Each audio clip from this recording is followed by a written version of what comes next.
So మనకి తెలంగాణ గవర్నమెంట్‌కి సంబంధించిన విద్యా వాలంటీర్ జాబ్ నోటిఫికేషన్ 2024 మనకి నెలకు 12,000కు పైగా జీతంతోటి 15,000 విద్యా వాలంటీర్ పోస్టులకొచ్చేసి భర్తీ అయితే చేయనున్నారనమాట తెలంగాణ గవర్నమెంట్ వాళ్ళు.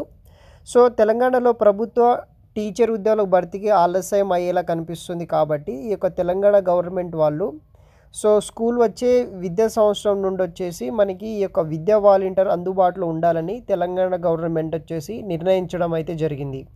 ఇందుకోసం వచ్చేసి ప్రస్తుతం దాదాపుగా మనకి 15,000 మందికి అయితే నియమించుకునే అవకాశం అయితే ఉందన్నమాట.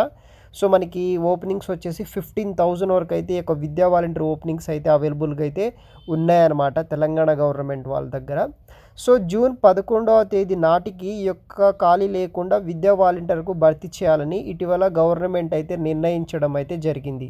అదేవిధంగా డిఎస్సి ద్వారా శాశ్వత ఉద్యోగాల నియామకానికి 6 నుండి 9 నెలల సమయం పడుతున్న యొక్క అంచనా మేరతో ఈ యొక్క జూన్ 11వ తారీఖు నాటికి ఈ యొక్క విద్యా వాలంటీర్ ఎంపికకు పూర్తి చేయాలని చెప్పేసి గవర్నమెంట్ వాళ్ళు వచ్చేసి ఆదేశాలు ఇవ్వడం అయితే జరిగిందనమాట.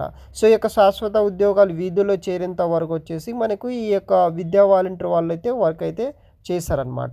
సో వీళ్ళకి గాను నెలకు 15,000 నుండి 20,000 మధ్యలో అయితే జీతం అయితే ఉంటుందన్నమాట. సో గతంలో పాఠశాలలు సంబంధించిన విధానం ప్రకారం దానివల్ల మనకి 15 నుండి 30 రోజుల పాటు యొక్క బోధన అయితే కనిపిస్తుంది. సో మొత్తానికి వచ్చేసి మనకి 12,000 చొప్పున గౌరవ వేతనం అయితే చెందిస్తారు. ఈసారి విద్యా వాలంటీర్కి వచ్చేసి మనకి ఈ యొక్క తెలంగాణ గవర్నమెంట్ ప్రజెంట్ ఉన్న గవర్నమెంట్ వచ్చేసి ఆ 12,000 నుండి 15,000 నుండి 20,000 మధ్య అయితే శాలరీస్ అయితే పే చేయాలని అయితే వీళ్ళు నిర్ణయించడం అయితే జరిగిందనమాట. సో దీనికి సంబంధించిన అఫీషియల్ నోటిఫికేషన్ ముందు మనకి ఈ యొక్క తెలంగాణ గవర్నమెంట్ వాళ్ళు రిలీజ్ చేయడం అయితే జరిగింది. సో దానికి సంబంధించిన అప్డేట్ కూడా ప్రొవైడ్ అయితే చేస్తాను గైస్. Thanks for watching.